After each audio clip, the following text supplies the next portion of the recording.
Struggles with mental illness. Jill Nato, Fox News. A growing number of defendants in the incursion at the U.S. Capitol last year are pushing to get their trials moved out of Washington, claiming they can't get a fair trial in D.C. because so many residents have personal connections to the government.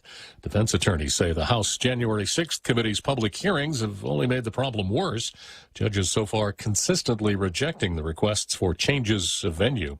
Another Northern California wildfire triggering evacuations. That fire started on the 4th in a recreation area in the Sierra Nevadas. It's tripled in size since. A missing piece of history has been recovered. A letter dated July 21st, 1780, from founding father Alexander Hamilton to French aristocrat Marquis de Lafayette is once again being featured to the public. This letter, once thought stolen from the state archives, was caught up in a court battle, but has now been returned to the Commonwealth of Massachusetts. It is of particular interest because of the popularity of the Broadway musical Hamilton, which is all about our first Treasury Secretary. Why do you ride like you're running out of time? Right day and night like you're running out of time. The letter is a warning from Hamilton to de Lafayette that there was a British threat to French forces in Rhode Island, as now displayed at the Commonwealth Museum's July 4th exhibit. John Saucier, Fox News. And I'm Jack Callahan. This is Fox News. First, I want to thank you all for being with us today. Josh and I wouldn't be here without your friendship and your support. Especially the campaign supporters in every village throughout the island who have joined in our effort to keep Guam moving forward. Our leadership has seen our people through the most frightening pandemic that our generation has ever seen. And it is about to see the most vibrant comeback of an economy in the most developed island here in the Western Pacific. With your help and your vote, we will move forward as one people. And Josh and I will always be there for every single person and family on Guam.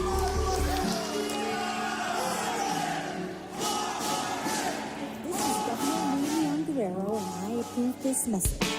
Are you looking for a new place to hang out with your friends? Let's go along the sidelines at Sidelines Bar and Grill, located at 154 Iriarte Road, Unit 4 and 5 in Tamuning behind Royal Bigs. Sidelines, a hidden gem with nothing but great things to offer. Great atmosphere, great food, top shelf drinks, and a great team. What are we waiting for? Let the fun begin at Sidelines Bar and Grill, open daily from 3 p.m. to 2 a.m.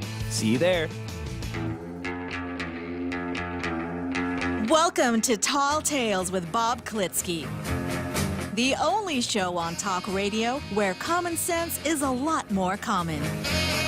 Phone lines are now open at 888-TALK. That's 888-8255. And now, The Point proudly brings you Tall Tales with Senator Bob Klitzkie.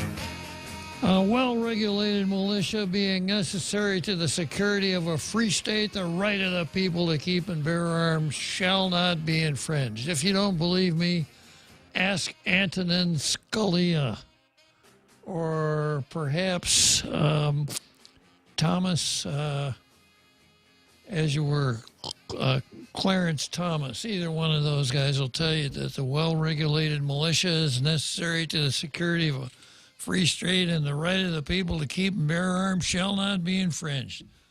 So I'm here to talk about dudes like that, other members of the Supreme Court, what the Supremes do and what they haven't done, conservative topics, Congress, you name it, you got it right here in Tall Tales. So if you're a good constitutionally oriented conservative, you are in the right place. And if not, you are certainly in the right place because you need some education. So let us begin with Zemi Ikotny.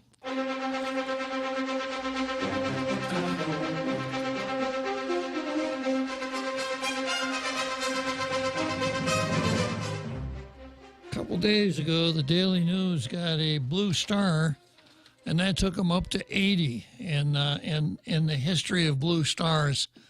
But they've lapsed back down to where they were before they got that blue star. It's the first blue star they've received in months, and they've gone back to taking public service announcements and recasting them as editorials and then running them in the space where real editorials ought to run. Today's editorial is called Our View.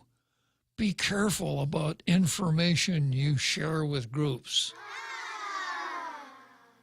They run really dynamic editorials like wash your hands before you eat supper, brush your teeth before you go to bed, change your socks every day, make sure your tires are properly inflated. Can you help me here, Jose? Don't forget to wear clean underwear. Don't forget to wear clean skivvies.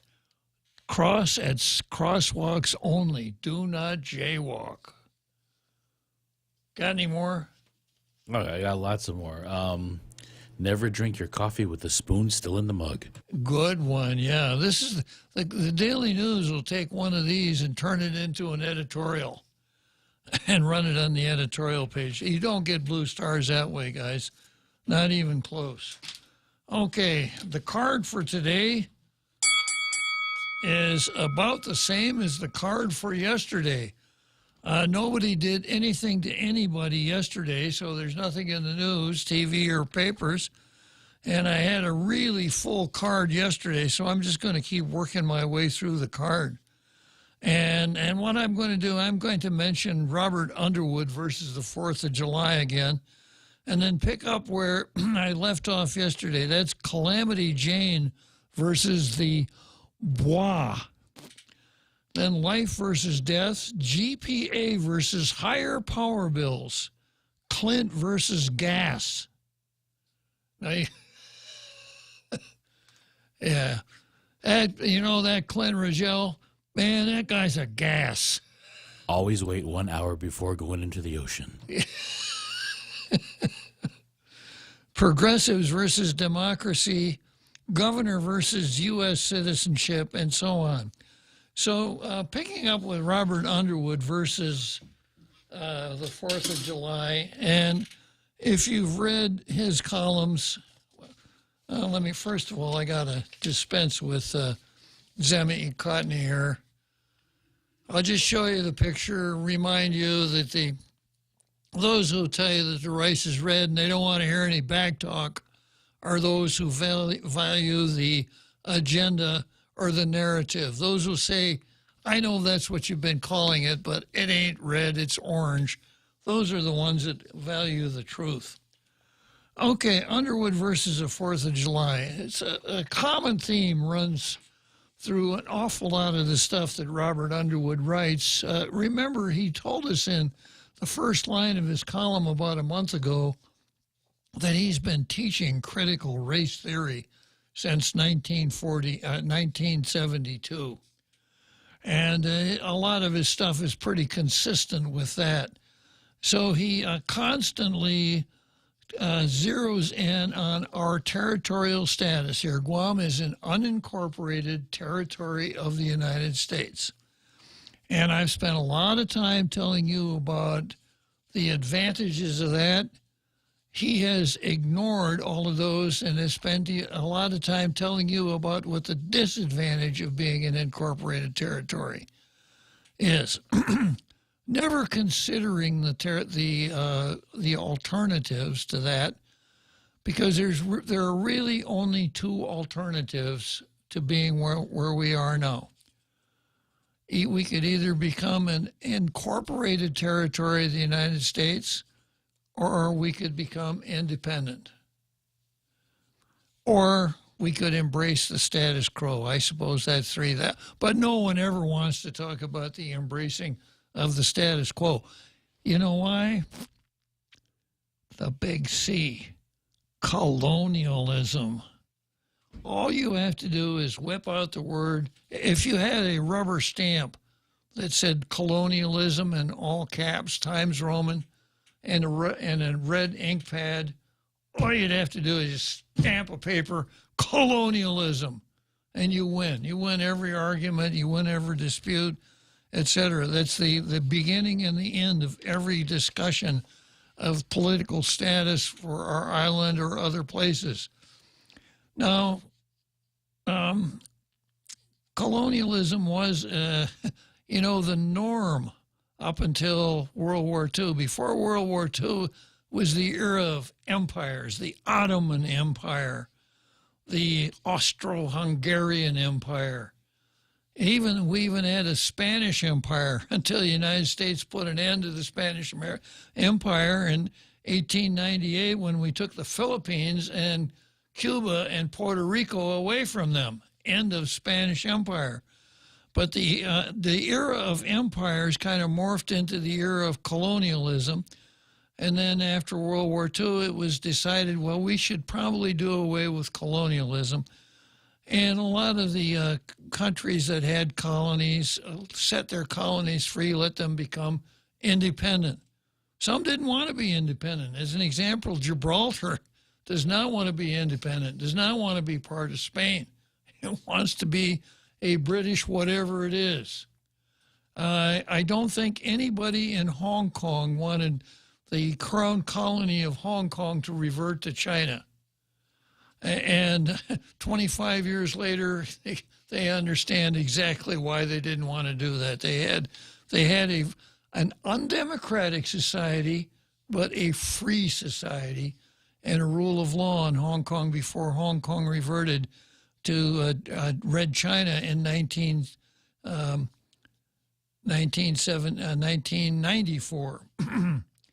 But, you don't discuss colonialism, colonies, colonizers, in any terms whatsoever except the most unfavorable.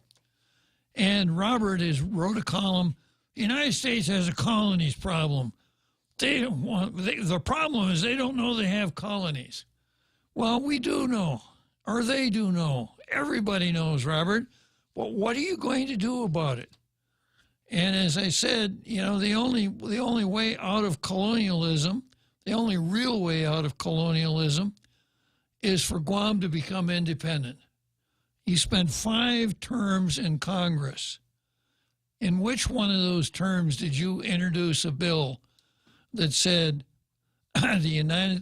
resolved the island of Guam effective July 4th, 19 whatever, the island of Guam, the United States withdraws sovereignty from the island of Guam, which shall become an independent sovereign state. You never did that. You never introduced enabling legislation for Guam to become a state. Nope. You never introduced a bill to amend the Constitution. Nope. To give Guam some kind of status short of statehood, but nope. past unincorporated territory. So Robert spends a lot of time taking historical incidents out of context, beating up on the United States, pretty much kind of letting everybody know, I don't much care for this United States, causing me to bring forward a new word that I discovered, oikophobia. And oikophobia is someone who hates his country. And it appears that Robert is an oikophobia. And he also rants and raves about, the insular cases. Well, what would happen if the insular cases, if the premier or insular case, which is Downs versus Bidwell, what would happen if it were overruled? I haven't seen Robert opine about that. I've talked about it extensively here. I've told you exactly what would happen. And that is, if you like paying federal income tax, you really like an overruled Downs versus Bidwell.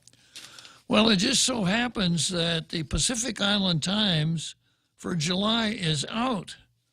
And I have some recommended reading for you by an author that you are very familiar with. It's on page 8 of the Pacific Island Times, and it starts out like this. The headline looks like this. Let me show you what it looks like. Leaked. You see that? Leaked. Scottish draft overruling the insular cases. You remember how everybody got his skivvies all bunched up when the Dobbs decision was leaked? Well, here it is, the leaked decision of Supreme Court overruling Downs versus Bidwell. Yeah. So I think you might want to beat it down to Payless or Circle K and buy this and read that leaked opinion. And while you're at it, if you're, so committed, you could read Robert's column, which is on the page before, page 7. But I guess unless you really want to read my column, save your $1.25. Because Robert's column is the same one that ran in the Daily News on Friday. Anyhow, there it is. Leaked. Scottish draft overruling the insular cases. As though you don't get enough tall tales in the air and 4 o'clock on Monday through Friday, you can go down and pick it up in hard copy.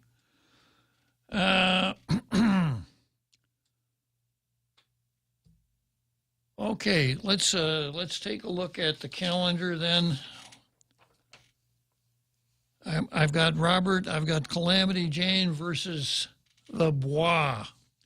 And here's Calamity Jane versus the Bois. And I start out with a column that ran, or a story that ran in the Daily News on the 5th. Protest postponed, but residents will continue fight for women's rights. And here it goes. Though a protest was postponed Monday, island residents said they will continue to fight for women's reproductive rights. Now, once again, we're looking at the wokest version of the English language. I never thought, when I was going to college, that I would see the day when the phrase reproductive rights meant killing a baby in utero. Women's reproductive rights. A woman has the right to kill a baby inside her body. That's reproductive rights. And there it goes. The fight for your right.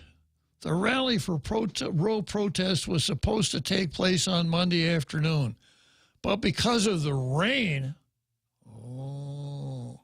well, they're known for aborting things for the sake of convenience. Exactly. The rain was inconvenient. Yeah, that reminds me, for the sake of convenience, here's Mrs. Abortion herself, or Miss Abortion. It's impossible to separate our choice of whether and when to have children from every other choice in our lives. Attorney Vanessa Williams. And then, but because of the rain, it was postponed until Wednesday, according to Kiana Yabut, Famalawan Rights Chief Development Officer. So many euphemisms. I can't keep up. Wow. And then she said, we don't want people getting injured. Unless you're in the womb. Exactly. Then it's okay. Yeah. Yeah, you don't want, I went out for a long walk yesterday, and about midway through the walk, it rained hard for about 10 minutes.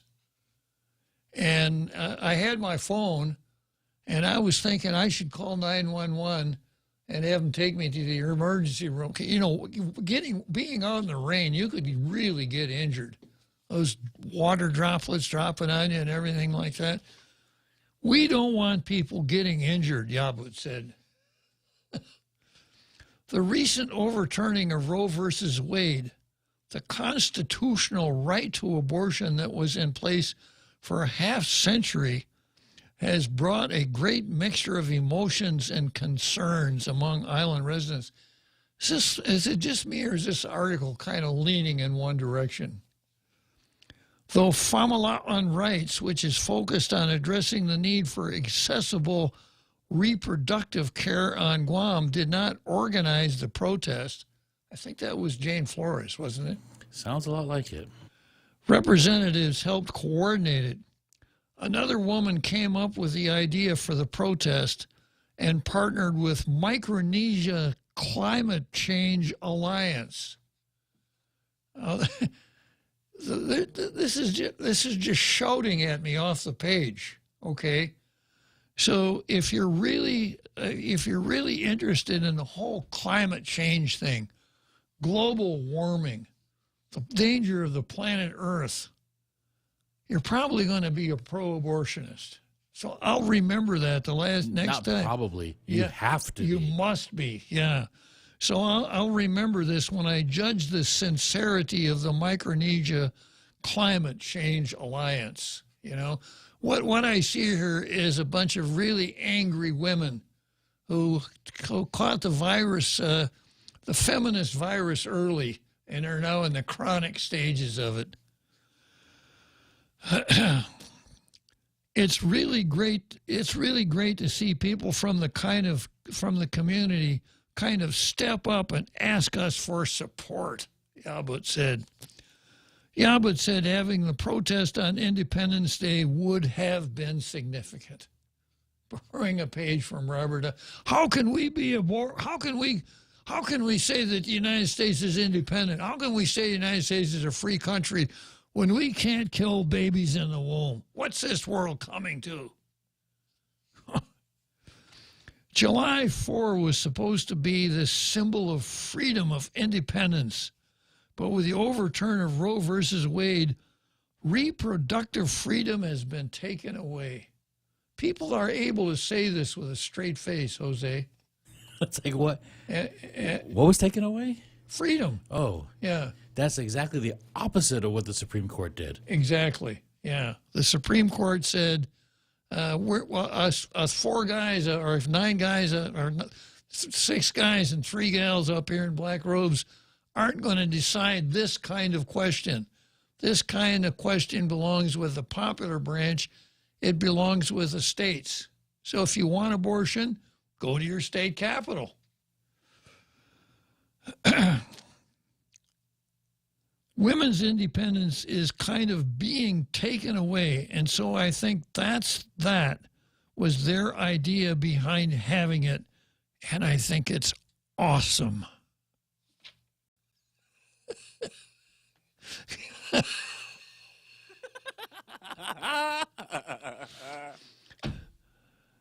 Awesome. They published this. Yeah, it's awesome. Now, you know, once again, words have meanings. And awe, A-W-E, awe, has a meaning. It's something that would cause you to stand in awe. Is not an ordinary thing or a typical thing. And don't let them know the etymology behind the word awe. Don't what? Don't let them know the etymology behind the word awe. They might reject it. Exactly. Yeah. So to say that something is awesome, you know, like, I suppose, you know, Typhoon Pamela was awesome. The rain that I got caught in yesterday was not awesome. So like everything else, folks nowadays have taken really good words and changed the meaning and depreciated them down to the point where they're almost meaningless. Yeah. Are you going to the movies tonight? Yeah. What are you going to watch? For Whom the Bell Tolls. Awesome. Yeah. Should I pick you up? Yeah. What time do you want to go? Can you come by at 7? Sure. Awesome. And you whispered it. Awesome. Awesome. Now, here we go. Here's something that's really awesome. According to Jane Flores, director of the Guam Bureau of Women's Affairs, the community needs to realize that even when abortions are illegal, women still terminate pregnancies. Even when murder is illegal, people still kill other people. Even though meth is illegal, people still buy, sell it, and use it. Yeah. Outlawing the practice doesn't stop abortion. Well, there you go. Doesn't stop murders, doesn't stop the meth traffic. So I guess we could kind of use the Black Lives Matter leftist approach from the summer of 2020. The way for your crime rate to go down is to abolish the police. Because if you don't have anybody out there making arrests, your statistics go right down to 0. Yeah, logic is not even close to being a part of any of this stuff. It's all emotion. Outlawing the practice doesn't stop abortions. What stops abortion is stopping unplanned pregnancies. And that's where we need to go as a community. You think? Yeah. Flores said the main focus of the Bureau of Women's Affairs is to stop unplanned pregnancy. I got to make a note of that. Wrong. Because, silly me, and I'm going to do a show on this. Silly me, I read the organic statute for the Bureau of Women's Affairs, and there's a laundry list of things that the Bureau is supposed to do. And as it were, stopping unplanned pregnancy is not in that list at all. Most definitely not the main focus. No. Comprehensive, let's see, Flores said the main focus of the Bureau of Women's Affairs is to stop unplanned pregnancy through comprehensive sex education in middle and high schools. I shudder to think of Jane Flores having anything to do with sex education in middle schools. Wow. Calling for public funding for more birth control and more access to emergency contraception. Public funding? Yeah, more public funding for birth control. Calling for public funding for birth control. And of course, that was some of the litigation after Obamacare, where Obamacare said, you health insurance companies, you got to provide free birth control. And the Little Sisters of the Poor challenge, do you remember that? Yeah. And they won. Yeah. But of course, we know that religion is, especially the Catholic religion. I want to go with this other strategy they've been touting the past couple of days. Uh-huh. No sex until Roe versus Wade is reactivated. I'm like, okay. Okay, if you got a meow sound effect back there, Jose. I can't find one. Yeah, because I'm going to be a little catty here.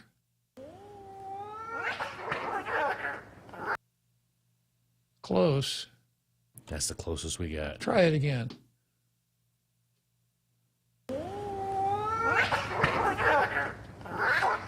Jose, can I be a little catty here? Permission granted. Yeah, this idea of these women going on this sex strike until Roe is overruled. Judging by an awful lot of the pictures that I've seen of some of the more vociferous advocates of the strike, I got a feeling that not very many are going to want to cross the picket line.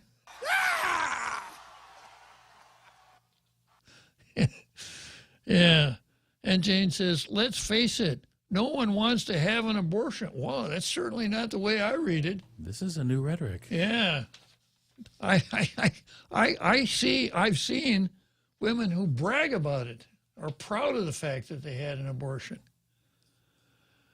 She said, what we want to do is reduce the number of unplanned pregnancies, but still, having said that, abortion needs to be safe, accessible, and rare on Guam. That's where we started with William Jefferson Clinton. Remember? That's what they call in radio a golden oldie. Yeah. We haven't heard that one in a long time. Yeah, and that morphed into abortion at any time for no reason at all. And then the shout your abortion, meaning the whole, it went from being safe to we're going to have it. Yeah.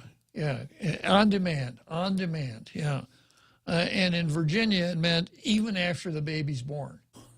And to our governor, even after a baby is born, we still think abortion is right. And you're not just supposing she thinks that. She actually said that. In a public hearing. Testified to that. That's right. With the knowledge that other rights, such as same-sex marriage, could be in jeopardy, both Flores and Yabut have faith in younger voters to continue the fight. Well, going back to the decision in Dobbs, Mr. Justice Alito, who wrote the opinion for the court, said this only applies to abortion. The distinction being here, we're talking about taking the life of a baby. The other ones no, so it doesn't apply. However, Clarence Thomas comes forward and says, yeah, now that we've done it here, we need to look at the other things like same-sex marriage, sodomy, some of these other things. And if you believe in what I refer to as judicature, in other words, studying the court and the law and how they work, he's absolutely right. Because the right to abortion in Roe was built on what I would call a foundation of sand. Substantive due process. There's no textual commitment to abortion in the Constitution. You can't even imply it. You got to go through some real judicial hocus pocus. Griswold versus Connecticut, where Mr. Justice Douglas in the Supreme Court found a right to privacy in the penumbra and emanations of the Bill of Rights. And that's what Roe was built on. So if your rights are created by the judiciary, put your crying towel away when the judiciary decides you're going to take those rights back. That's the beauty of going to the popular branch of the government, the legislatures, and doing your work there instead of relying on the elitist judiciary. Let's take a short break here. The Extra Point with Jerry Roberts of Guam Training. Hi, I'm Jerry Roberts, and every day on The Ray Gibson Show, I get to comment on the incredibly diverse, fun, challenging, sometimes frustrating, often exciting, but always interesting world of work. I hope you'll be there with us. You can find daily transcripts of The Extra Point at guamtraining.com. Tune in every weekday morning at 7:20 for The Extra Point with Jerry Roberts, brought to you by Guahan Insurance Services and First Hawaiian Bank on 93.3 The Point. We're already Pika's best radio station, but we're always looking for ways to be even better. Announcing The Point on Alexa. In addition to our FM and HD radio feeds, our incredible app, informative website, Facebook Live, and YouTube Live, you can now tell Alexa to stream The Point. And your smart speaker will start playing whatever we're saying. News and views 24/7 with your 4-word command. Alexa, stream The Point. We now return to Tall Tales with Bob Klitzkie, soaring over the confusion with his superpowers of truth. Call 888-TALK. That's 888-8255.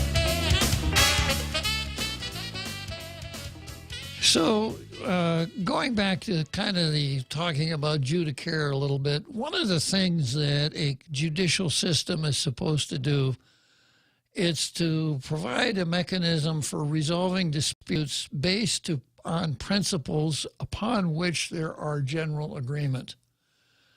And what the judiciary is not supposed to do is provide a forum for individual people or groups of people to take their own personal preferences and call that the law. And that's exactly what the Supreme Court did, starting with Brown versus Board of Education. They started out trying with the idea, if something's wrong, we have to fix it because we don't like it. Now, we won't be able to find that the people agree to this or there's any good judicial reason to do it. We'll just do it because it's the right thing to do. And like lawyers always do, we just got to find a name for it and hang a name on it, maybe throw in a few Latin words so that it's kind of believable. And the name they hung on it was substantive due process. The Fifth and 14th Amendments say that you can't deprive a person of his life, liberty, or property without due process of law.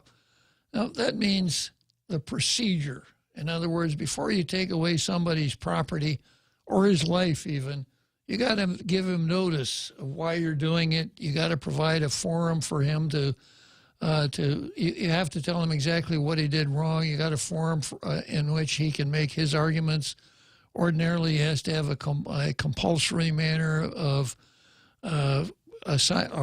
gathering his own witnesses. That's what due process means. But substantive due process means things that, we all know are just so wrong that we can't allow the government to do it. And that's where we came up with abortion, from Griswold versus Connecticut, and these other things. So when the Supreme Court in Dobbs said the rationale there's nothing in the Constitution about abortion.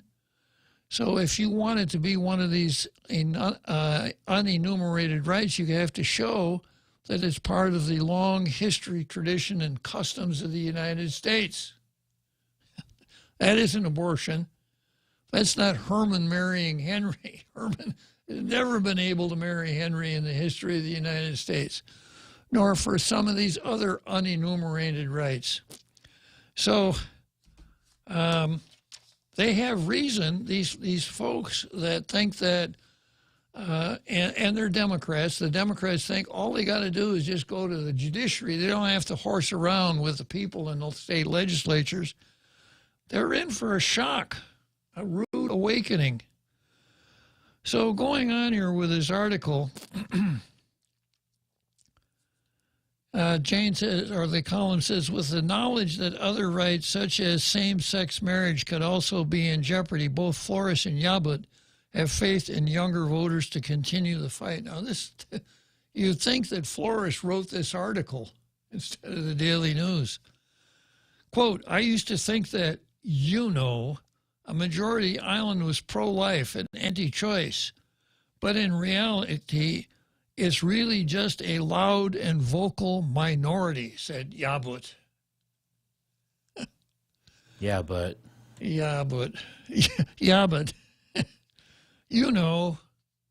Awesome. There's a whole new generation of voters now, people my age, Gen Z, millennials, that don't have that same mindset, are willing, and very much willing, actually, to vote them out.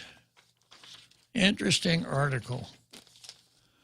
In a way, they are making our point and the Supreme points for them by talking about activism and the legislature, which is where the discussion ought to be. Yeah. Not protesting the decision that the court made.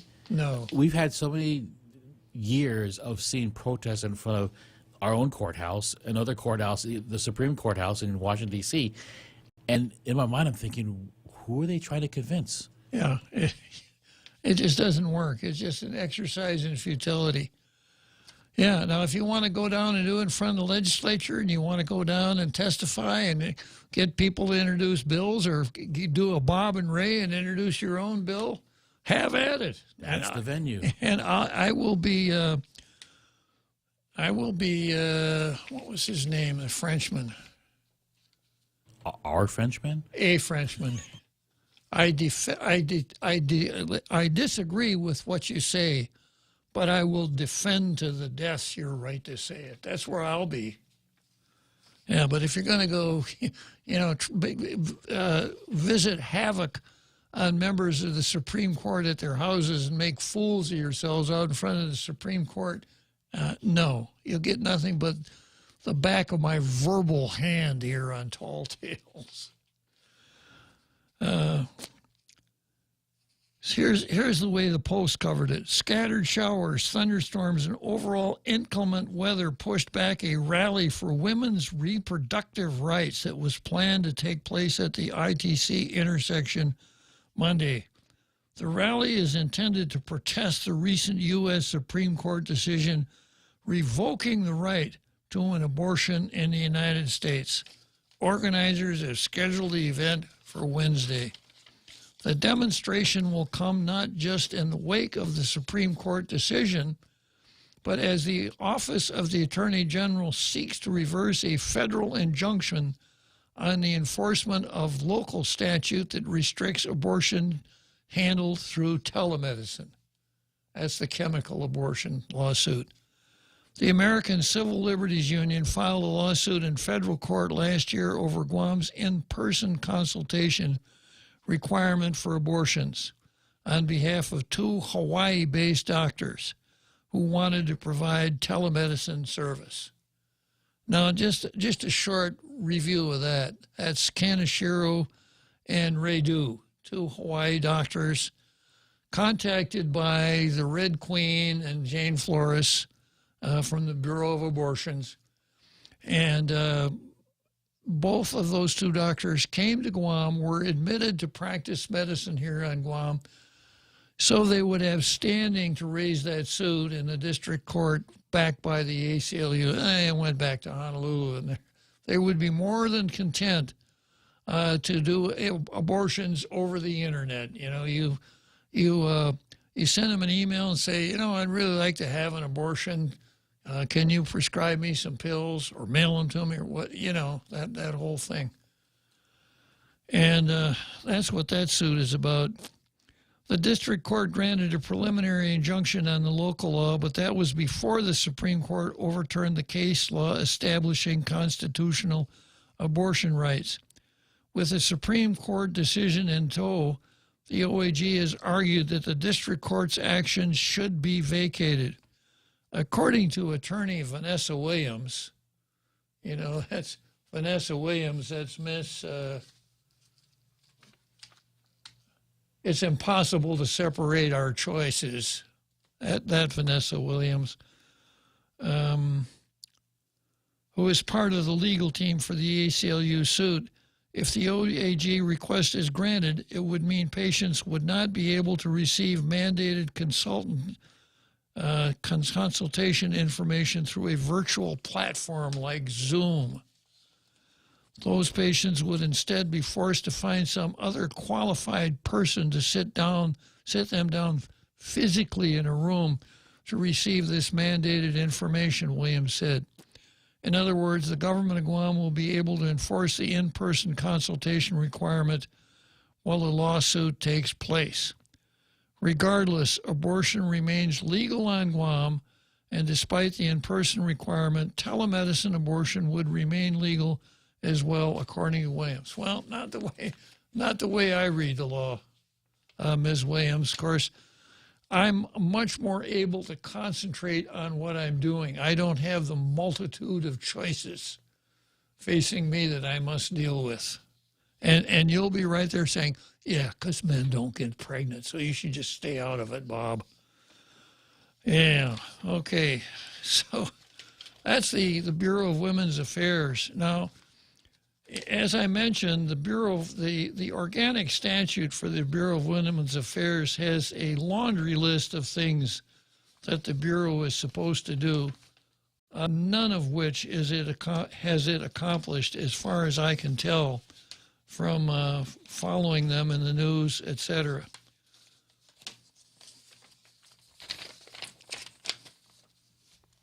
Where's that paper I'm looking for?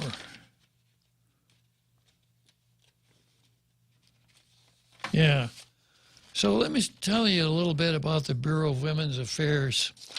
I went to the government staffing pattern. There are 3 people in the Bureau of Women's Affairs.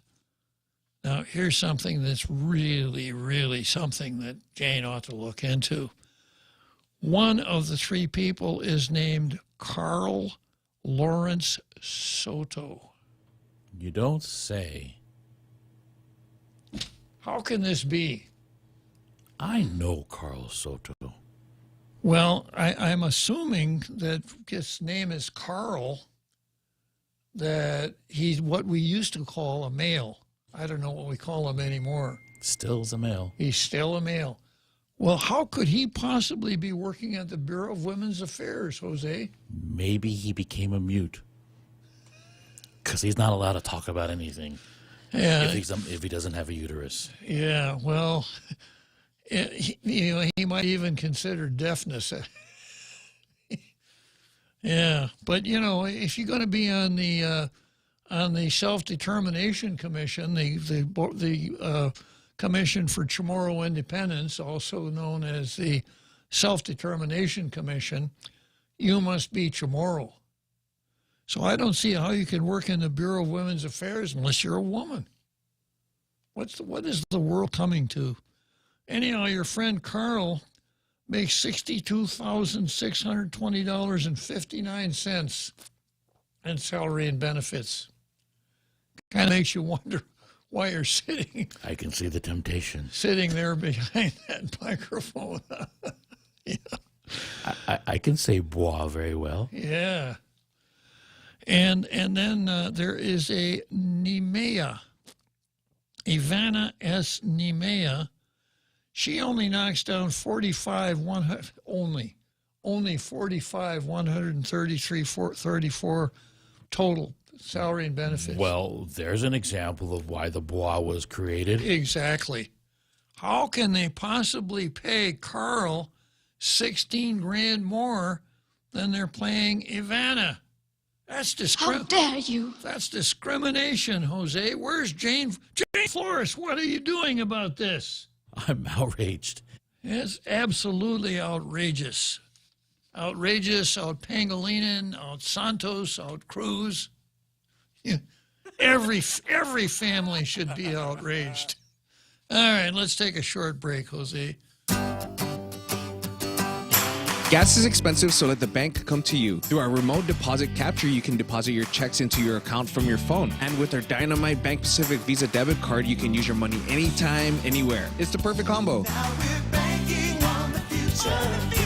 Services to choose. Bank Pacific, where others put branches, we place roots. Equal housing lender. Member FDIC. Crank it up. Come try Guam's original Chamorro restaurant with Pica's Best 5 years running. Mezcla Chamorro Fusion Bistro. Experience Chef Peter's candied salmon over scallion coconut rice, octopus to naktak, Chamorro platter, and their award-winning gourmet hamburgers. Or if you're looking for something healthy, try their keto-friendly menu. Come and enjoy Mezcla's half-a-day service at their Hagåtña and Grand Plaza Tuman location. Call their Hagåtña location at 479-2652 for reservations.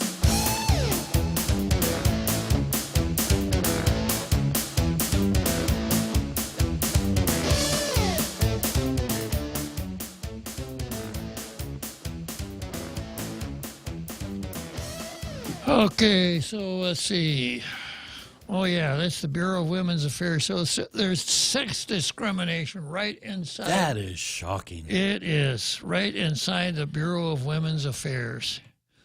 Now we get to the executive director of BWA. That's Jane T. Flores, who makes a salary of 70 grand. Her retirement is contribution, or the government's retirement contribution is $15,855. Medicare contribution is $1,015.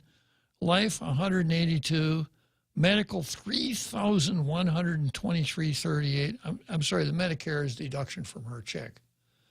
But her medical insurance is $3,123.38. And her dental insurance cost you $332.28. Total benefits, $20,508.44.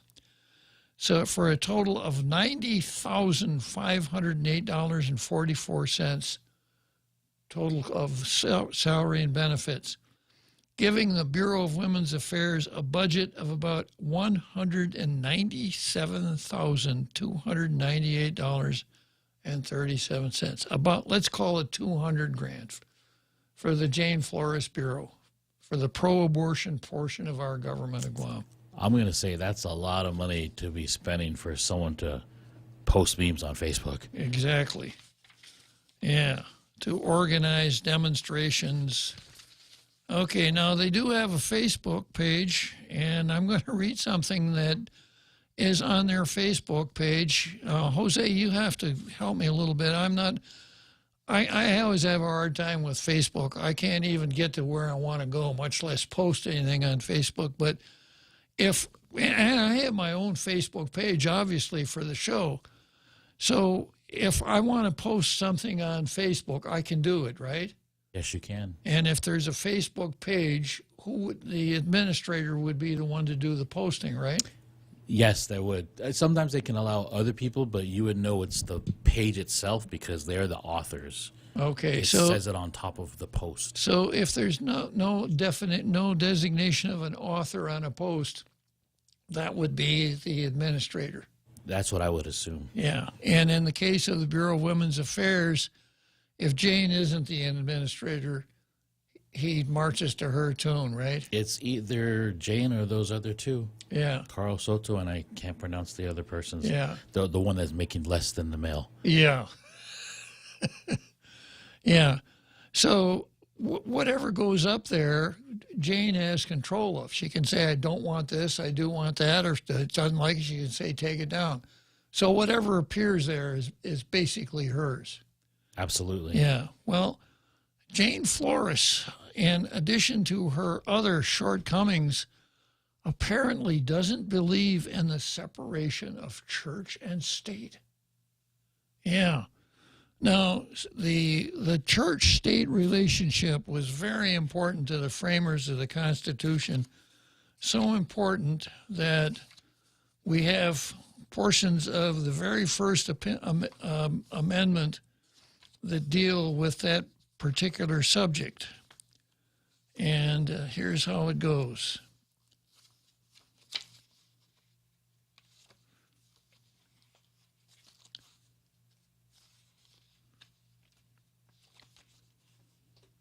Congress shall make no law respecting an establishment of religion or prohibiting the free exercise thereof. No established religions, no prohibiting the free exercise thereof. Now, tailgaters know that our Bill of Rights is negative rights. It doesn't say to anybody, you have a right to do this or you have a right to do that. People are always astounded to find out that there's no constitutional right to vote. The Constitution doesn't say anybody has a right to vote. But negative rights. So the government cannot establish a religion, can't create an official religion, and it can't prohibit the free exercise of religion. Now, you won't find the words separation of church and state in the Constitution. You have to go to various kinds of... But it's in the Treaty of Paris. According to Hope Cristobal. Yeah, anything that Hope wants to find, she'll find in the Treaty of Paris, right? But again, it's not in the Constitution. But you can find it in this document. Yeah, you could find it over here in somebody's notes, right? But it's always been a biggie for the left, because the left hates religion. The left is a religion, and it's a jealous religion. It will have no other religions before it. It's probably more orthodox than Christians or Islam or any other practice religion. It probably is. So the left goes to great lengths to beat up on religion whenever it can. And any time there's any hint of religiosity in any government function, the left is on it like white on rice. So, let's, what time? No, just three minutes to go. Three to go. Okay, yeah, it's on it like right on rice. So there are lefties who make a big deal out of the fact that it says "In God We Trust" on our coinage. We should take that off. And you see lefties all the time burning huge stacks of American currency because it says "In God We Trust" on it as a form of protest, Jose. Yeah, so it's kind of surprising then that Jane Flores doesn't climb on this separation of church and state thing, especially when we see all of the aborters, really taking it out on especially Catholic churches, because the Catholic Church doctrine is 100% against abortion. Abortion is never permissible in the Catholic religion. So I was really surprised to see that Jane is not a separation of church and state type of girl. But needless to say, Jane never ceases to surprise. Like when she called the rally for the 4th of July on the official Facebook of the Bureau of Women's Affairs. causing people to think that it is the policy of the government of Guam to be pro-abortion and anti-Supreme Court. Of course, that's just not the case. It's but definitely in the platform of the administration. It is. You bet. Yeah, it's a part of the Democrat administration, but not... As far as public policy is concerned, the Bell Areola Law was the public policy of the territory from 1990 on. Even though it was found to be unconstitutional, it was never repealed, so it was still the voice of the people of Guam. So I'm going to break for the halftime show, and then we'll come back and I'll tell you about Jane Flores and the separation of church and state.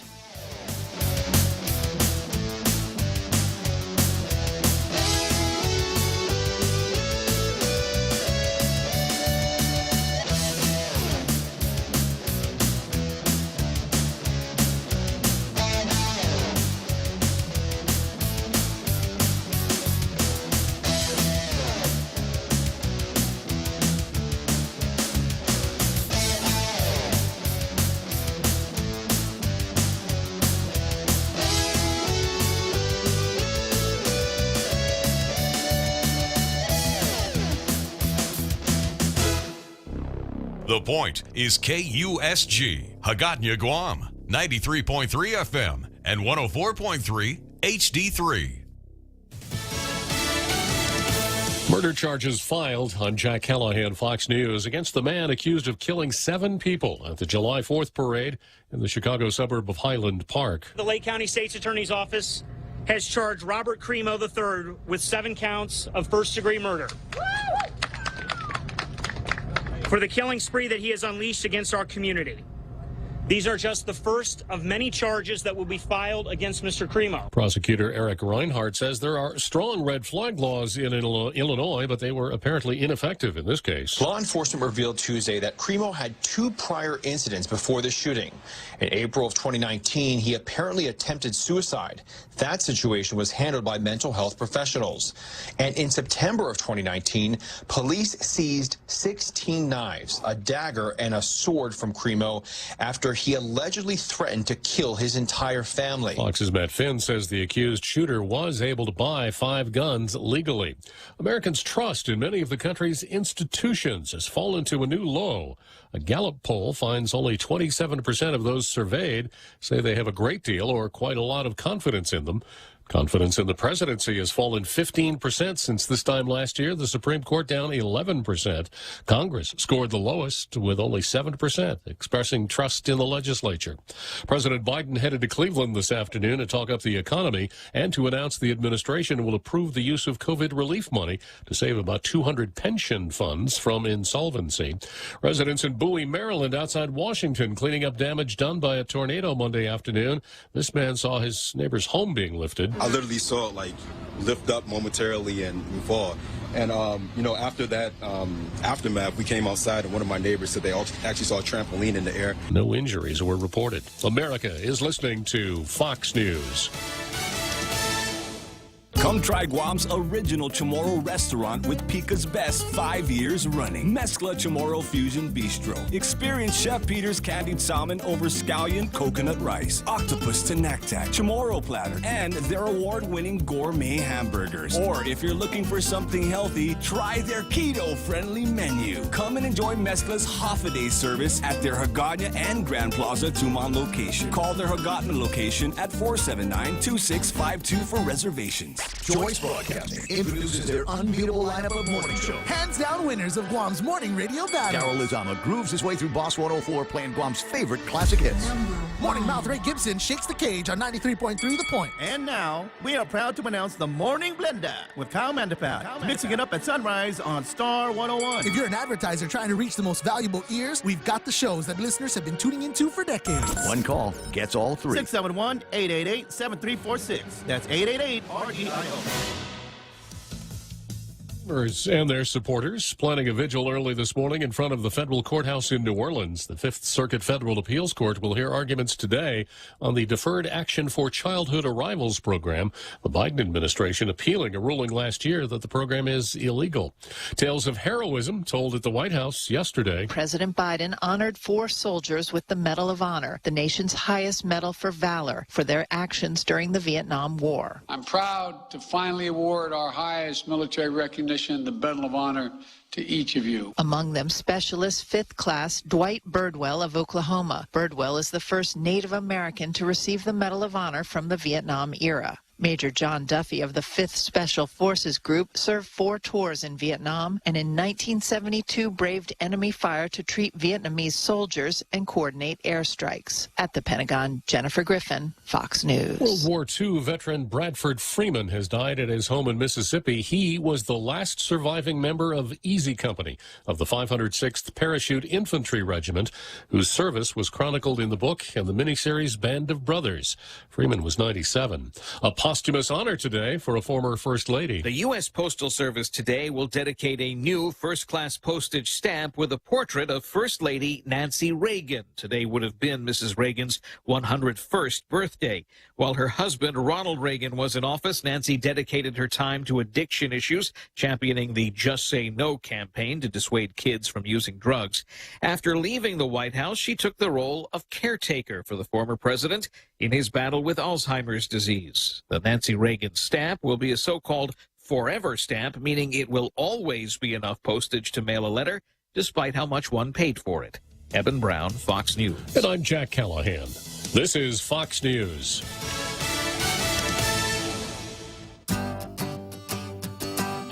Gas is expensive, so let the bank come to you. Through our remote deposit capture, you can deposit your checks into your account from your phone. And with our Dynamite Bank Pacific Visa debit card, you can use your money anytime, anywhere. It's the perfect combo. Now we're banking on the future. Services to choose. Bank Pacific, where others put branches, we place roots. Equal housing lender. Member FDIC. Crank it up. Come try Guam's original Chamorro restaurant with Pica's Best 5 years running. Mezcla Chamorro Fusion Bistro. Experience Chef Peter's candied salmon over scallion coconut rice, octopus to naktak, Chamorro platter, and their award-winning gourmet hamburgers. Or if you're looking for something healthy, try their keto-friendly menu. Come and enjoy Mezcla's half-a-day service at their Hagåtña and Grand Plaza Tumon location. Call their Hagåtña location at 479-2652 for reservations. Half a day. Patsy Gogri from Security Title here with information about what a title company does. The title side of our business determines who owns a property and guarantees your ownership with a title insurance policy. The escrow side acts as an independent third party, managing the transfer of money and documents between the buyer, seller, lenders, and others. Security Title has a management of real estate closings down to a science. Give us a call. We are here to help.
Okay, so another great halftime show here on Tall Tales, and we're back for the second half of Tall Tales this Wednesday afternoon.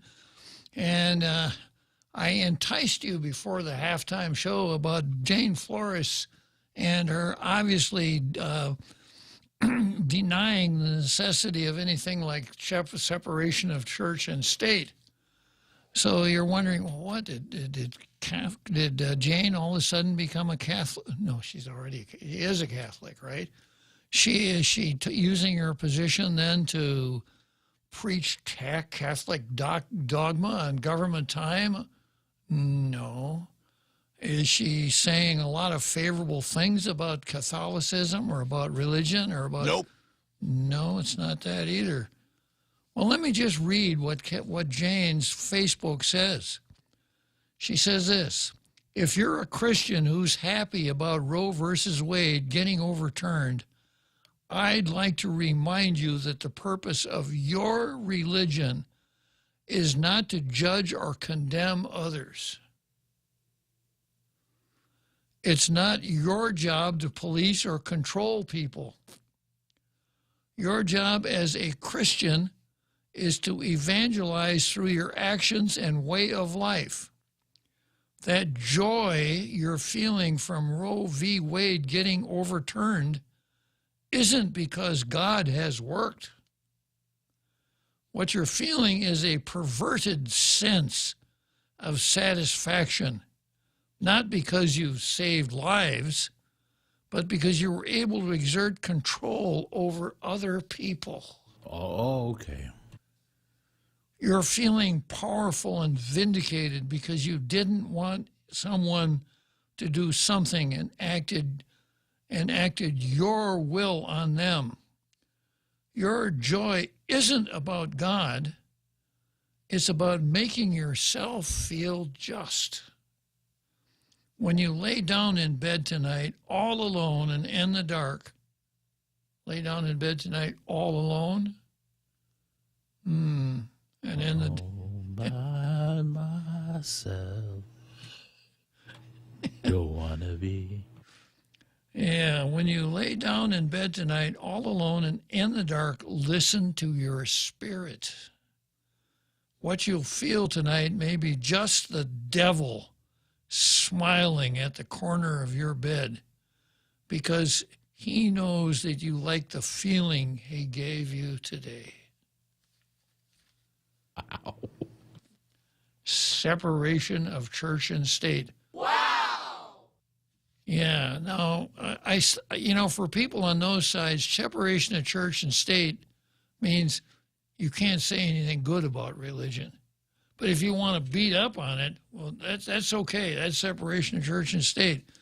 But here we're getting religious instruction from a government official on our nickel, $70,000 worth of annual salary, $90,000 or $95,000 combined salary and benefits, preaching to us on Facebook as to how we should feel, what we should do, what we shouldn't do, etc.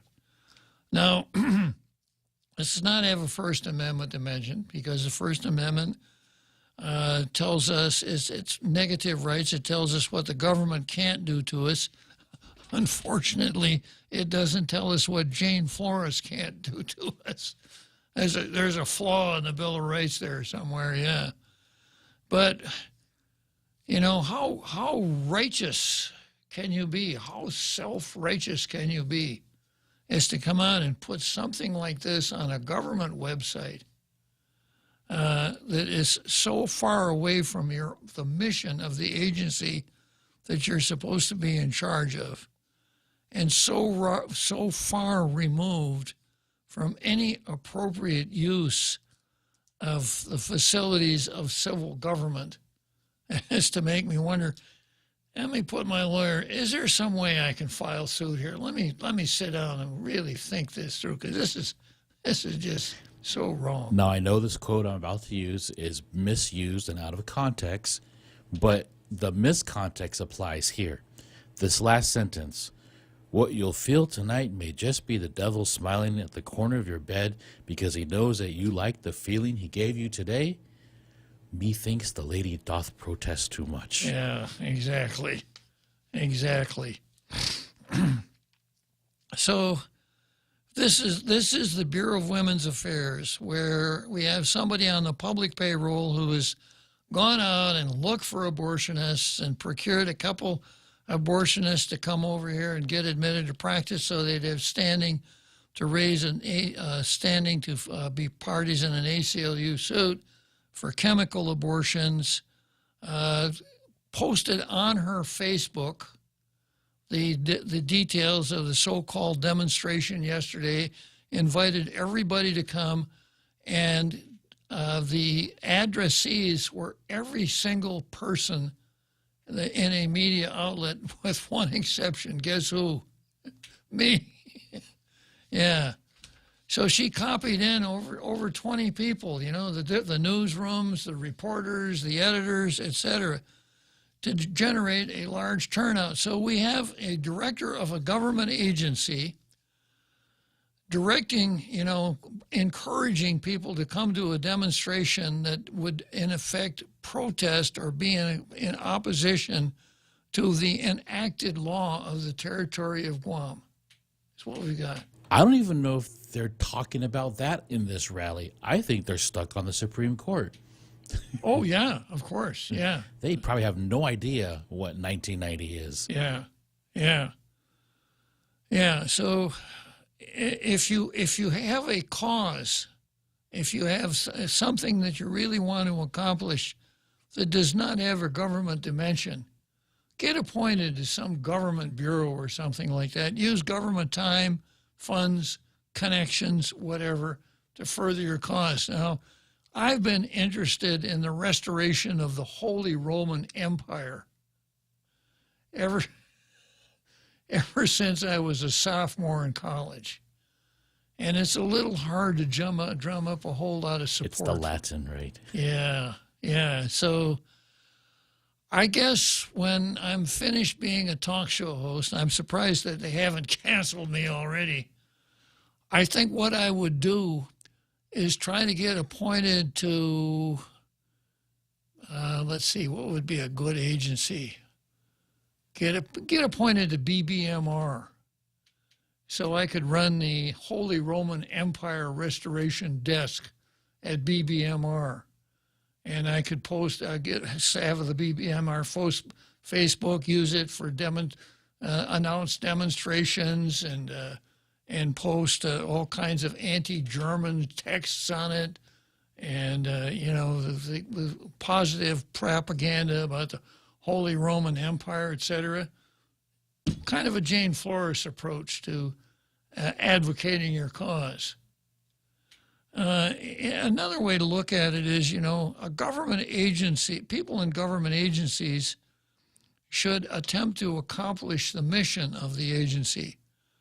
And if you are in a government agency, especially if you're the director, the first thing you want to do is read the organic legislation that created your agency, and then you'll know what your mission is.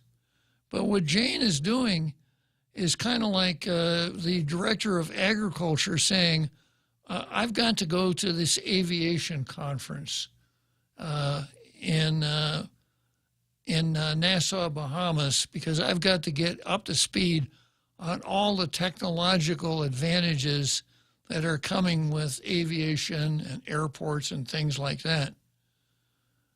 And of course, a reporter from any one of the news media approaches and said, Bob, you're the director of agriculture. You're going to a conference? Yeah, I'm going to a conference about aviation technology. Oh, okay. When does it start? Oh, okay. How long does it last? Yeah. Where's it going to be? Okay. Okay. Well, thanks for the information, Bob.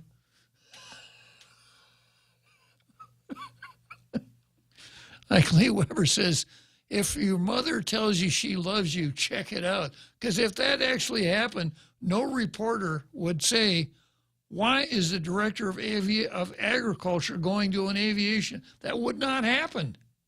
I could get away with it. And it's a little bit far-fetched, but it's just about what Jane is doing here. She's the director of women's affairs. You read the organic statute, she's supposed to talk about equality, fair treatment, et cetera, and she's gone completely off that onto this abortion thing, notwithstanding the fact that more than half of the abortions are females who have no rights, according to them. And to your point that no one questioned her, mm-hmm. The fact that this rally did not even happen, a non-event, and they still made an article out of it. Still PDN put it on the front page. Yeah. Come on, guys. Yeah. all in the name of objectivity.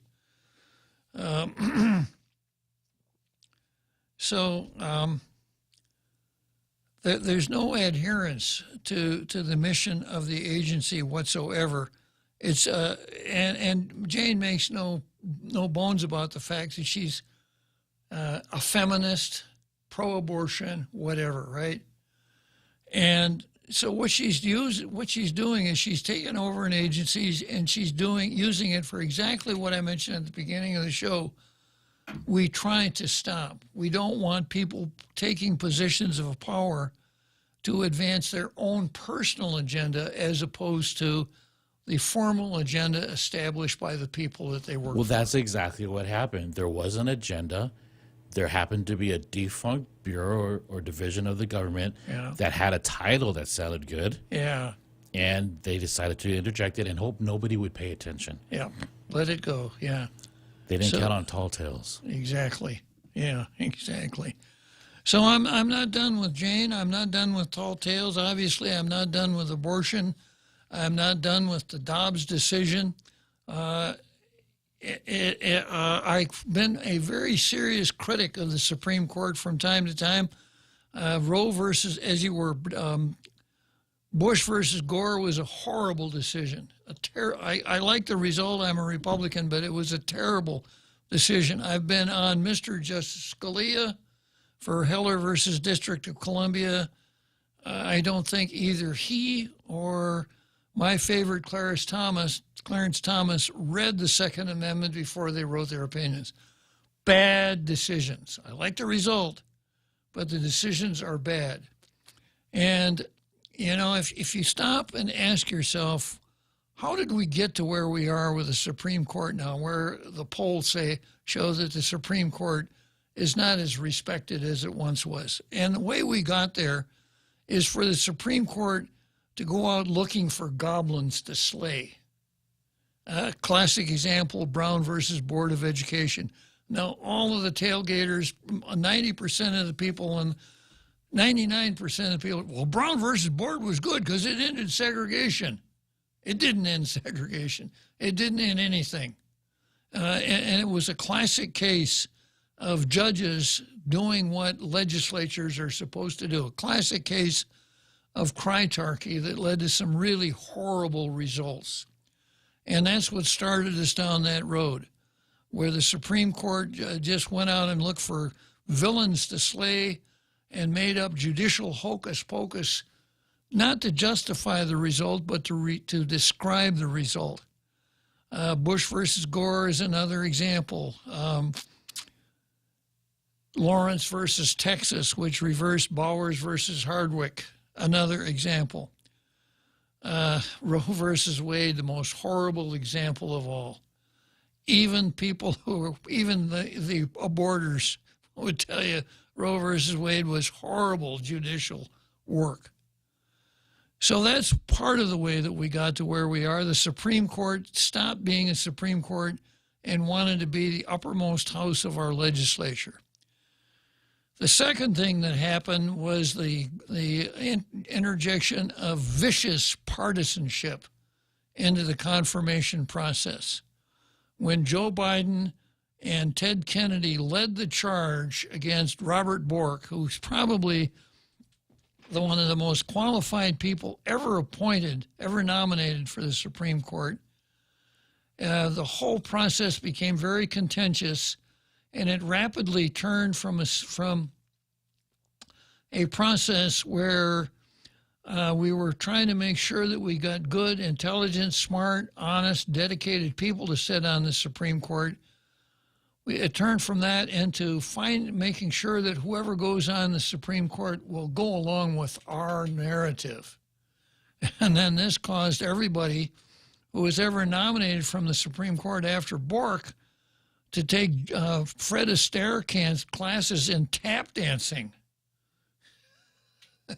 So when you ask a Supreme Court nominee to define a woman, instead of answering, she'll tap dance and say, I'm not a biologist. And this all goes back to the borking of a nominee by Biden and Teddy Kennedy.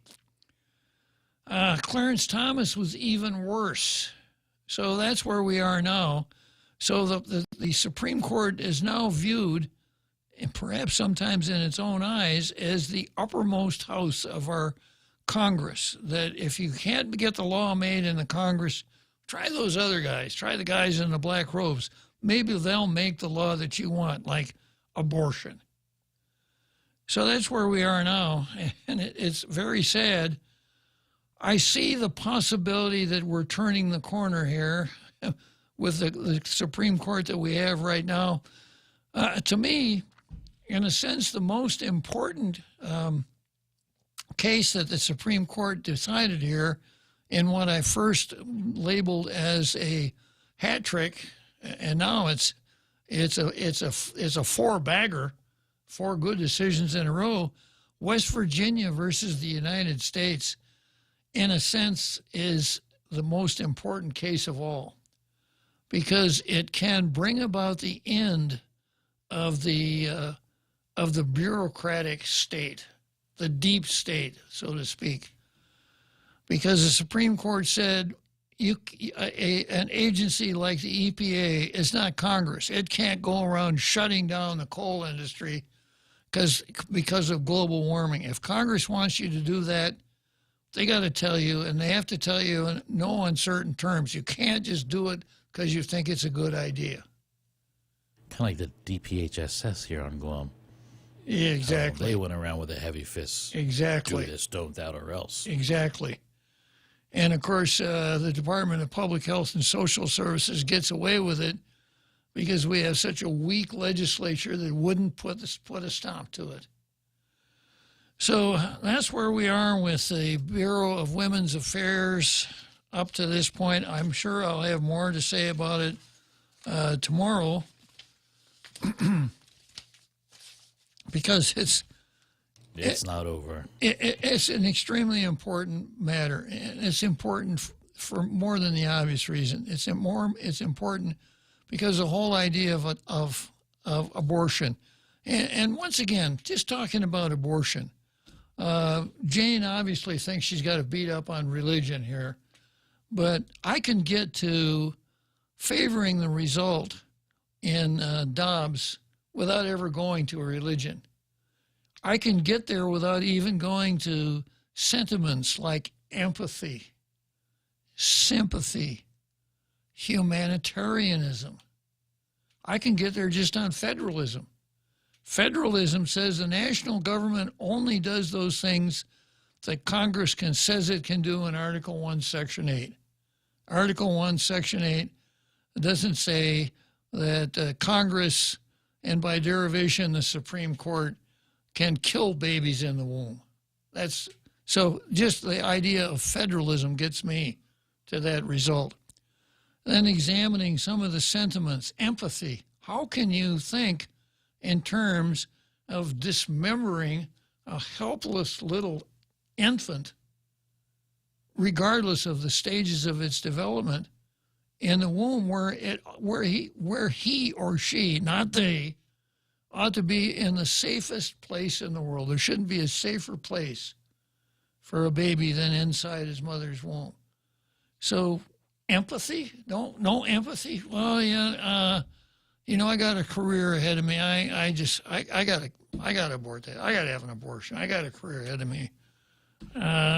We planned on our Mediterranean vacation. I can't. No, I can't do it. I got to have Vanessa Williams, the Vanessa Williams approach thing. It doesn't fit into my plans. The easiest way for me to make my plans work is to take the life of a helpless, innocent child inside my body. Empathy. Sympathy kind of comes from the same wellspring as empathy. I would feel sorry for anyone that had to undergo that treatment, including a fully grown, heinous serial murderer rapist. I wouldn't want him to be chopped up and vacuumed out of his cell. Gosh. And that's also where history comes into play, where we have prime examples of groups of humans who are not deemed worthy of having rights as other humans. Yeah. And the latest group of humans are unborn human babies. Exactly. Who are not deemed valid enough. And to an extent, in testimonies for aborters, they use children who are in foster care homes, kids who are deemed suffering and families that abuse them. Any kid or any child who is deemed not worthy according to their standards should not have had a valid life, and that's why we need abortion. Exactly. Yeah. And so they're putting a value on groups of humans in order to take away the validity of their life, the worthiness of their lives. And how they don't see that is really amazing. Well, it's awesome. How they don't see it is because they don't want to see it. You know, when you start talking about killing a child in utero as reproductive health, you've just cocked the angle of your brain. You've put it on a different angle, so you're not going to recognize what's really going on. You've got to have this alternate reality that you live in. Otherwise, how could you climb into bed at night by yourself? All right, let's head to Chicago for the 7th inning stretch.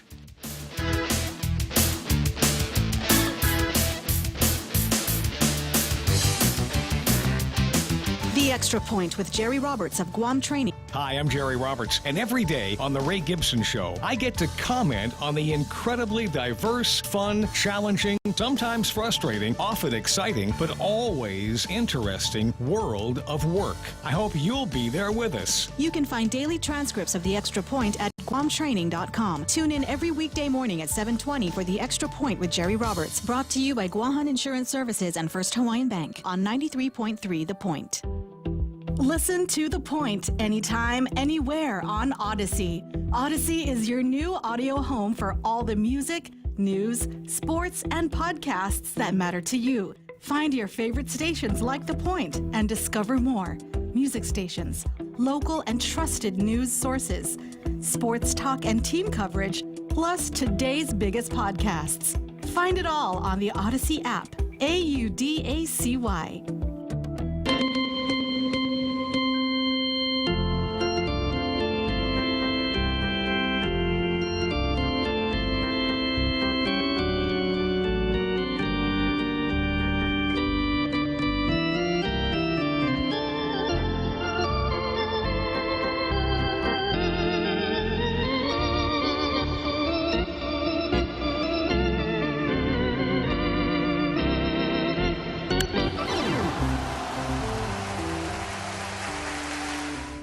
Okay, so I got an article here that ran in Town Hall by a guy named Thomas Glessner that I've labeled Life versus Death on the card.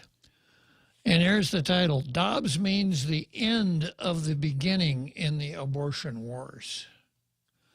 The Supreme Court of the United States has issued its long-awaited ruling in Dobbs versus Jackson's Women's Health Center. This decision sends Roe versus Wade to the ash heaps of history, along with other discredited Scottish opinions such as Dred Scott versus Sanford, Plessy versus Ferguson, and Korematsu versus the United States. This decision does not end abortion, nor does it end the culture war over the sanctity of life. It does, in the words of Winston Churchill, mark the end of the beginning. Winston Churchill, I think it was after one of the battles in North Africa, said, "This is not the end. It is not the beginning of the end. It is merely the end of the beginning." A long way to go. Yeah. So that's where we are with Dobbs. The end of the beginning. Justice Samuel Alito said in his opinion, "We hold that Roe and Casey must be overruled. The Constitution makes no reference to abortion, and no such right is implicitly protected by any constitutional provision, including the one on which the defenders of Roe and Case Casey now chiefly rely on the due process clause of the 14th Amendment. As expected, the left's hyperbolic response reveals its radical nature. In the immediate aftermath of the Dobbs decision, the pro-abortion terrorist group, Jane's Revenge. Boy, did they pick a good name for that group, huh? Yesterday, we had a meeting at the ITC intersection of a group calling itself Jane's Revenge. Launched its Night of Rage. Vandalism and violence occurred against pro-life pregnancy centers in Oregon, Colorado, Virginia, and others. Such actions followed a reign of terror for more than 40 pro-life centers and organizations over the last several weeks. Vandalism has included... Here's a snotty response, Jose. I guess if you don't have any problem taking the life of an innocent baby in the womb, little things like vandalism and rioting comes pretty easy, right? Vandalism included broken windows and spray-painted messages on buildings declaring, quote, "If abortions aren't safe, neither are you." Life Choices Pregnancy Center in Longmont, Colorado was firebombed following the ruling. 2 other pro-life centers in New York and Oregon have been bombed and torched, while reports of vandalism continue to rise. Such actions indicate that the woke left is violent and hates true democracy. Rather, it loves its bloody right of abortion so much it is willing to destroy property and endanger lives if needed. On the contrary, Dobbs is a victory for representative democracy because it restores to the people the power to determine the legal status of abortion through their elected officials. The opinion further states, in some states, voters may believe that the abortion right may even be more extensive than the right that Roe and Casey recognized. Voters in other states may wish to impose tight restrictions based on their belief that abortion destroys an unborn human being. In the decades-long battle for the sanctity of all human life, America is not at the end of this conflict. In many ways, the conflict is now intensified and has entered a new stage, which includes violence from the woke, who demand that abortion be not only available, but unlimited. The cultural war over the value of life will continue for the foreseeable future. In 1942, before the United States entered World War II, here's where I got that quote. Great Britain achieved its first significant victory over fascism in the Battle of Egypt. Before this, Nazi regime had nearly pounded the British into submission through repeated bombings of London. While not historically considered a turning point in the war, the Battle of Egypt was significant because it showed Britain's resolve to stand up to tyranny. In response, Winston said, "This is not the end. It's not the beginning of the end. It is, perhaps, the end of the beginning." Later on, after America entered into the war, the invasion of Normandy and the subsequent bloody battle established a beachhead in Europe and allowed the Allies to march to Berlin. Normandy did not end the war, but advanced Allied efforts. The end of the beginning continued until the liberation of Europe was achieved and the world was safe. Victory for the pro-life movement in Dobbs, like the invasion of Normandy, only establishes a beachhead for those who are committed to ending the slaughter of the unborn. As the Allied forces had to continue after Normandy, the pro-life movement must do the same if it intends to build a culture of life in America. It must win town by town, city by city, county by county, state by state. To achieve an abortion-free America, we must see a revived culture that supports and welcomes all human life, both born and unborn. Every community must respond to this opportunity. The federal government will not end abortion. Instead, we will see an abortion-free America when a culture of life becomes the norm in all states and localities. Now, because of Dobbs, each community, institution, church, and citizen faces a choice and an opportunity to create a society where life flourishes. This current decision before America is described best by the biblical admonition that says, quote, "Today I set before you life and death." That's where I got the title. Blessings and curses. Now choose life so that you and your descendants may live. Good article.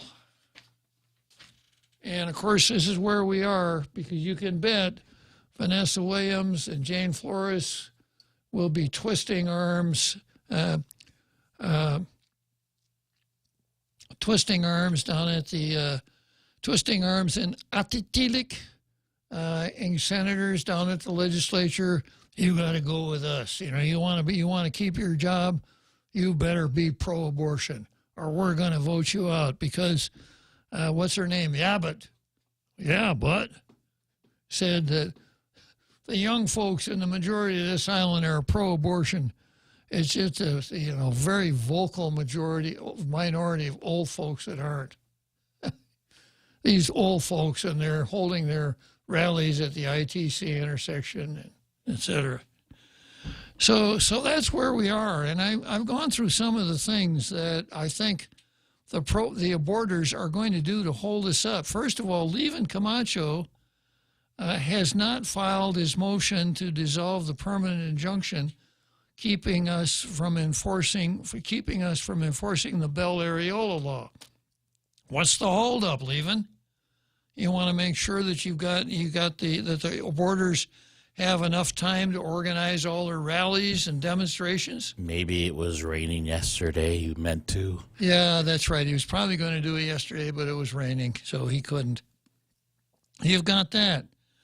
I mentioned Rule 25 of the Guam Rules of Civil Procedure, the operation of which substitutes Governor Lulian Guerrero as a party in the ACLU case in place of Joe Atta. And I can just see Governor Lulian Guerrero saying, I told the Attorney General I don't consent to him filing a motion to dissolve that injunction. I don't care what he says. I'm for freedom in the Democrat Party. I can see the ACLU filing all kinds of dilatory motions with the district court to keep the judge from deciding to dissolve that injunction. And you've seen on several occasions where Vanessa Williams keeps coming out and saying abortion is still legal on Guam, and saying that you can still do the chemical abortion. So it's going to be a hard fight, and it's going to require everybody, to swear in and put back on your uniform. Catholics can be extremely powerful when they decide they want to, and I give you the whole Anthony Apparon fracas, where a bunch of Catholics picketed the Agana Cathedral. Bishop picketed his mass for 54 Sundays, and finally he's gone. So it may take that kind of energy to make sure that innocent, helpless children in the womb are safe. Let's see, I've got another Joe here who wants to talk abortion is the campaign issue for 2022. Yeah, okay, another Joe. Let's head for Churchill Downs, and then we'll entertain another Joe. Hafa-day, Patsy Gogri from Security Title here with information about what a title company does. The title side of our business determines who owns the property and guarantees your ownership with a title insurance policy. The escrow side acts as an independent third party, managing the transfer of money and documents between the buyer, seller, lenders, and others. Security Title has a management of real estate closings down to a science. Give us a call. We are here to help. Joyce Broadcasting introduces their unbeatable lineup of morning show. Hands down winners of Guam's morning radio battle. Daryl Lizama grooves his way through Boss 104 playing Guam's favorite classic hits. Morning mouth Ray Gibson shakes the cage on 93.3 The Point. And now, we are proud to announce the Morning Blender with Kyle Mandapat, mixing it up at sunrise on Star 101. If you're an advertiser trying to reach the most valuable ears, we've got the shows that listeners have been tuning into for decades. One call gets all three. 671-888-7346. That's 888-RGIO.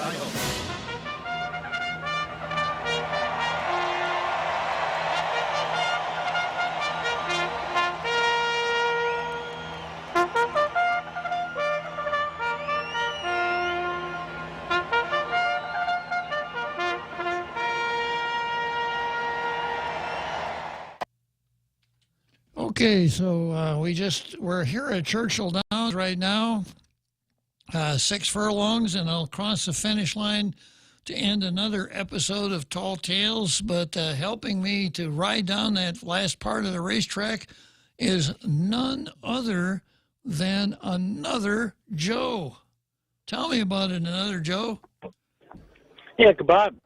So it just seems that at some point in time, hopefully sooner rather than later, this overturning Roe versus Wade and the as you described it, the dissolving of the permanent injunction on Public Law 20-134, is it? That's it. You know, this is a question that's a $1 million question for AG Camacho. What's the holdup? Why aren't you dissolving the permanent injunction?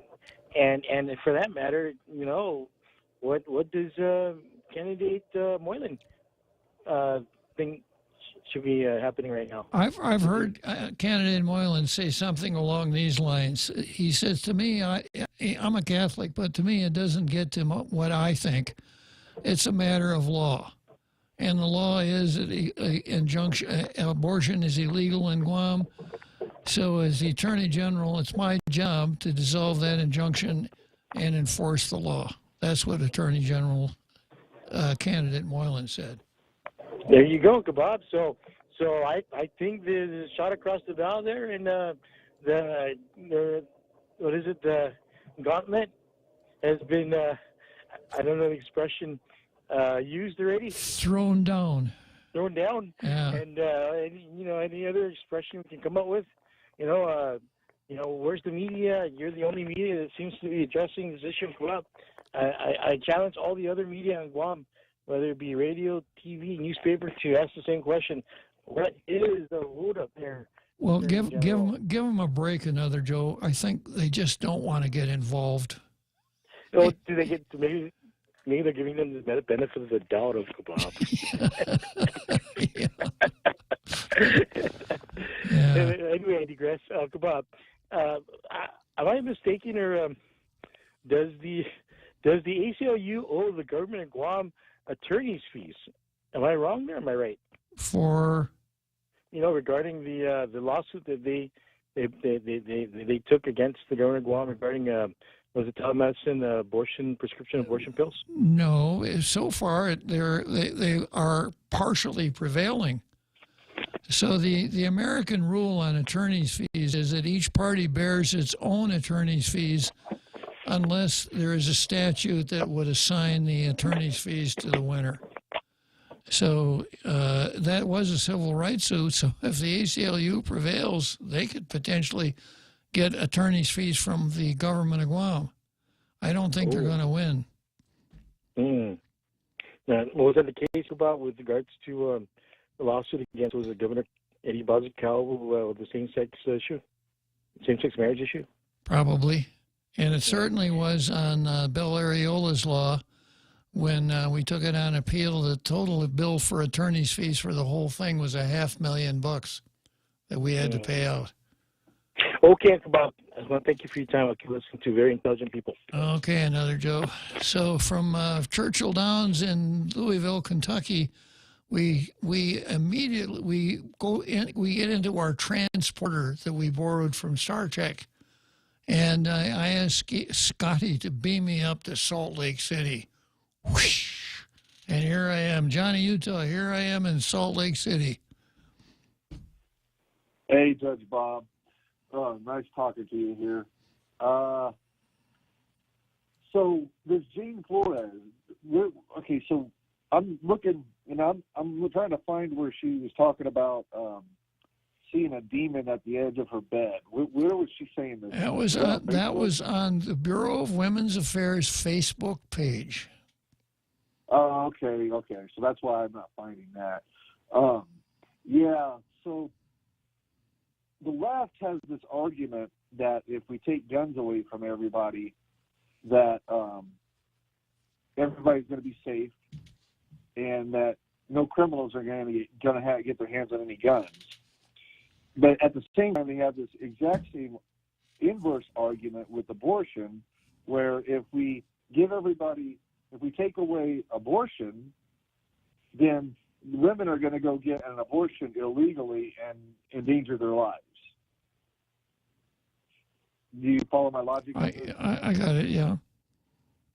So they have an inverse relationship with everything that they don't or do agree with. They project onto what they want or what they don't want, which is, that the whole, I don't want to get in trouble. I don't want to get you in trouble on the airways here, but that whole thing that you read from her sounded like a wet dream of hers that she projected onto the entire island of Guam.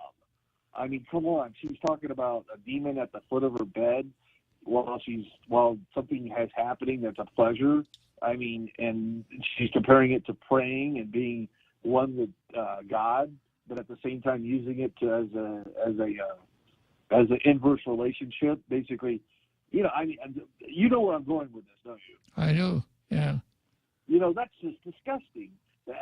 How is this woman even in her position? This is, I mean, are they?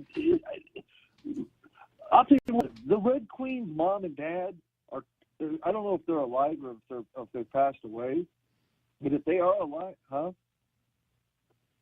Mom's alive. Are they alive? Yeah, the mom's alive. Yeah. The mom's alive. Well, her dad is turning over in his grave. I guarantee you that. I mean, that. She's got an administration that is just beyond, morality.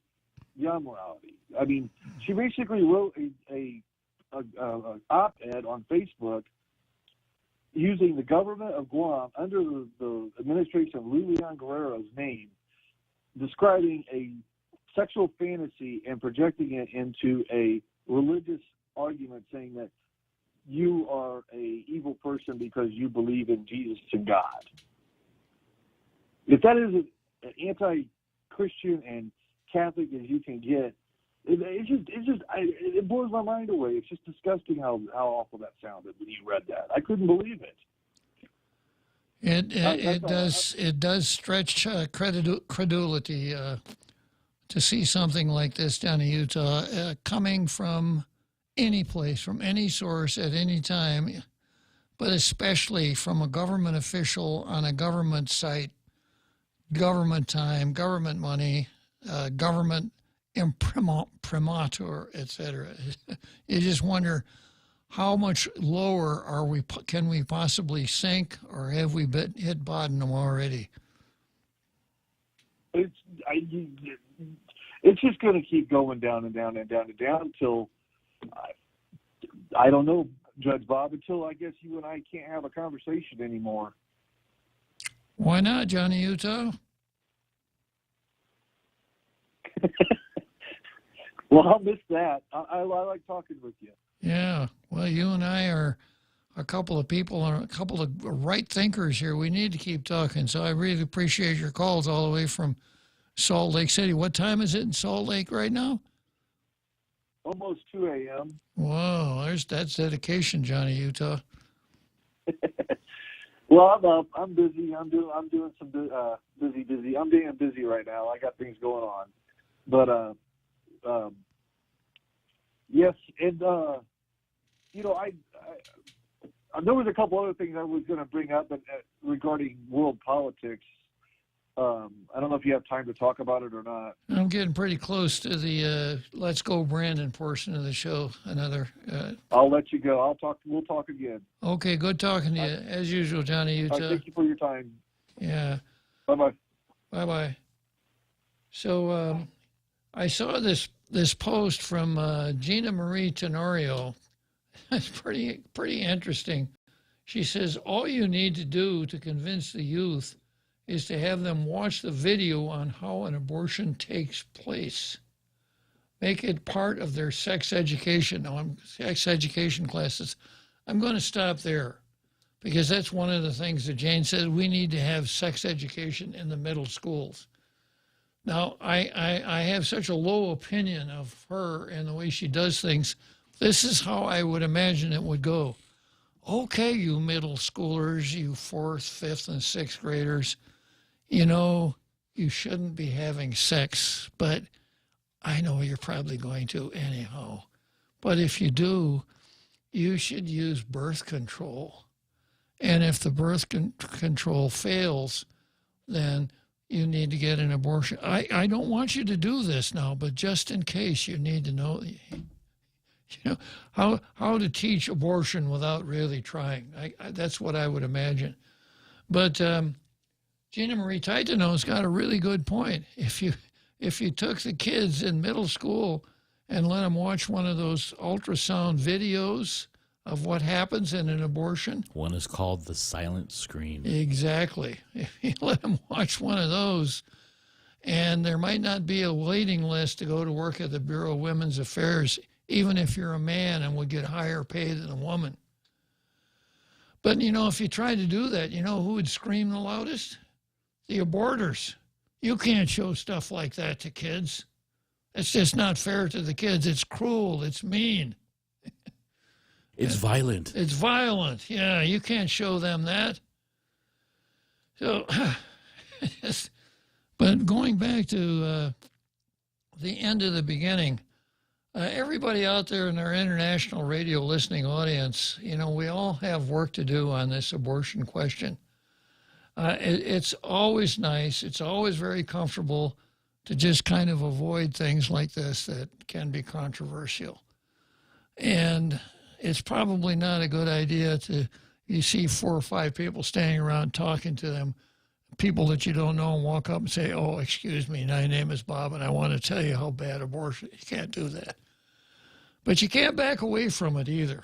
You know, if the subject comes up and somebody says, Bob, isn't this Dobbs decision a horrible thing? You got to say, no, it's not a horrible thing, and I'll tell you why, and explain why it's not a horrible thing. You can't just say, well, some like it, some don't. Pass the black-eyed peas. You can do anything you want. Free country, free will, everybody can do whatever he wants. But if we're ever going to put an end to this killing of babies in the womb, every one of us has a part. Every one of us has a role, and I hope we can all hold up our end of the job. Okay, next item on the card, we're going to leave abortion alone for a little while, is GPA versus higher power bills. Now, I suspect that that's causing people out there, GPA versus higher. GPA is making the power bills higher. What do you mean, Bob? What are you talking about? Wrong. Yeah, so I won't be able to get to the end of this, but I'll finish it up tomorrow. Ratepayers should be ready to watch their pocketbooks as July 1 marked the first of 2 planned increases in the fuel surcharge for the next few months. The rate had gone up from about 20.9 cents per kilowatt hour to about 25 cents per kilowatt hour. But I got to tell you this, Jose, the old saying, 'tis an ill wind that blows no one good. I saved a lot of money on my power over the weekend. Yeah. My aircon went down. It wasn't fixed until last night. Think of all the money I saved there, huh? That was the positive spin I had when the power was out at my house a couple of days ago. Uh-huh. I was just so excited of all the money I was saving. Yeah. I wasn't that mad. Okay, for residential customers, this increase represents an average increase of 13.72%, or an additional $42.12 on the total power bill for the average residential consumption. The second rate increase will take place on September 1.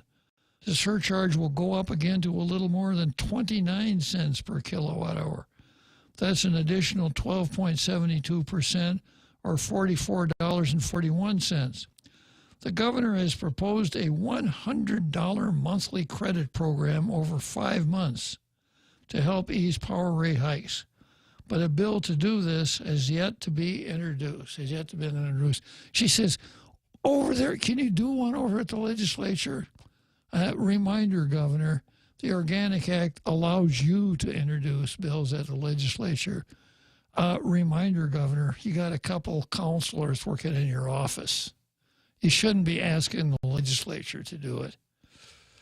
Meanwhile, Power Authority has a number of projects. Here's GPA fighting high power bills. A number of projects that are intended to reduce fuel imports and save money. These include utility-scale solar facility projects such as the newly commissioned solar farm owned by KEPCO and KEPCO Manilo Solar LLC. This is the second. Yeah, I'll come back to this tomorrow. But right now, I got to remember our president of the United States and say, let's go, Brandon.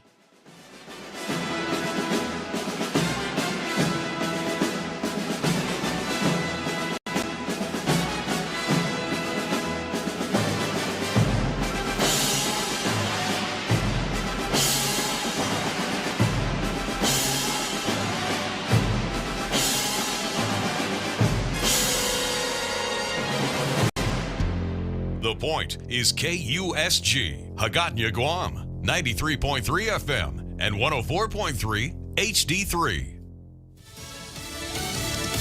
Charges filed in the parade shooting. On Jack Callahan, Fox News. The men police say opened fire on the Independence Day parade in Highland Park, Illinois, Monday, now charged with murder. These 7 counts of first-degree murder will lead to a mandatory life sentence should he be convicted, without the possibility of parole. That's Lake County, Illinois prosecutor Eric Reinhardt. The sheriff's department says the suspect bought 5 guns legally, despite police being called to his home twice in 2019 for threats of violence. Police say 2 incidents where the suspect, Robert Cremo III, sought to hurt himself or others are informing their investigation.